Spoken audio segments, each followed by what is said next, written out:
Oh, welcome back, everybody. I'm glad you guys are joining me today. And of course, the media wasted no time whatsoever in blaming Trump for him being shot by a deranged individual who has been radicalized by the mainstream media, by the Democrats, by these same people who have called that both sides need to tamper down their rhetoric when most of the hateful rhetoric have been coming from the left for the longest time. I'm talking about years, almost a decade of at least the Trump bashing that has come from the mainstream media from the time where they called him Hitler, where he's trying to round up all of the illegals and put them in camps and round up all the gays and all of these things that they claim Trump is about.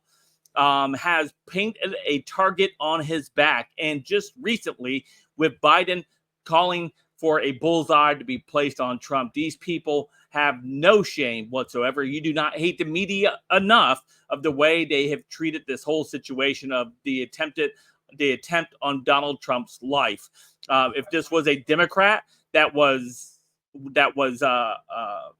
the same scenario had played through, they would have been wall-to-wall coverage calling for Republicans to say they are not voting in this upcoming election or something dumb like that, right? And they would have added gun control as a good measure as well.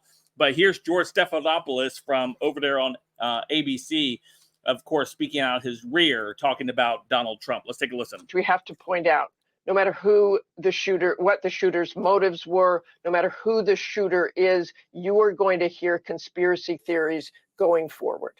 No question about that. But as you point out those statements from J.D. Vance and Vivek Ramaswamy, of course, President Trump and his supporters have contributed to this violent rhetoric as well. Well, absolutely, George. We were just looking back this morning at some of the things that former President Trump has said. He warned last March of potential death and destruction if he were charged by the Manhattan District Attorney. Our country is being destroyed as they tell us to be peaceful.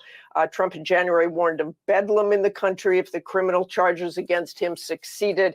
And of course, in March, he said, now, if I don't get elected, it's going to be a bloodbath for the whole. That's going to be the least of it. It's going to be a bloodbath for the country. That will be the least of it. He said he was partly joking and that was taken out of context. But those are indeed his words. And you have heard it from supporters as well. And supporters are certainly in some parts angry. And let's remember January 6th.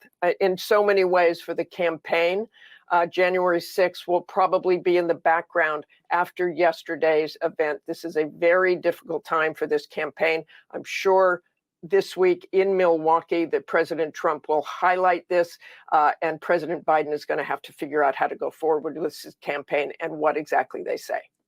Absolutely disgraceful the way they sat there and they try to spin this as it's Trump's fault, saying Trump is the only one that's using violent rhetoric. And of course, they only read off stuff that they pull out of context from Trump, but yet they don't sit there and take a moment to reflect on what they've contributed to on their airwaves as the mainstream media. And of course, prominent Democrat congressmen and of course, senators who have also used very fiery speeches in order to rally support. I mean, we've had an attempted a Supreme Court judge who they thankfully was able to rescue before a leftist assassin showed up. These are who these people are. They have consistently done this, and don't fall for the we need to tone it down on both sides. No, it's coming from the left, and it always has been.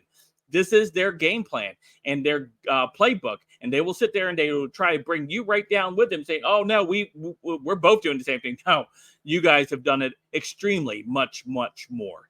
Anyway, let me know what you guys think in the comments down below. Of course, you guys can follow me on all my social media, all linked in the description down below. Don't forget to hit that like and subscribe button. And until next time, I'll see you guys later. Have a great day.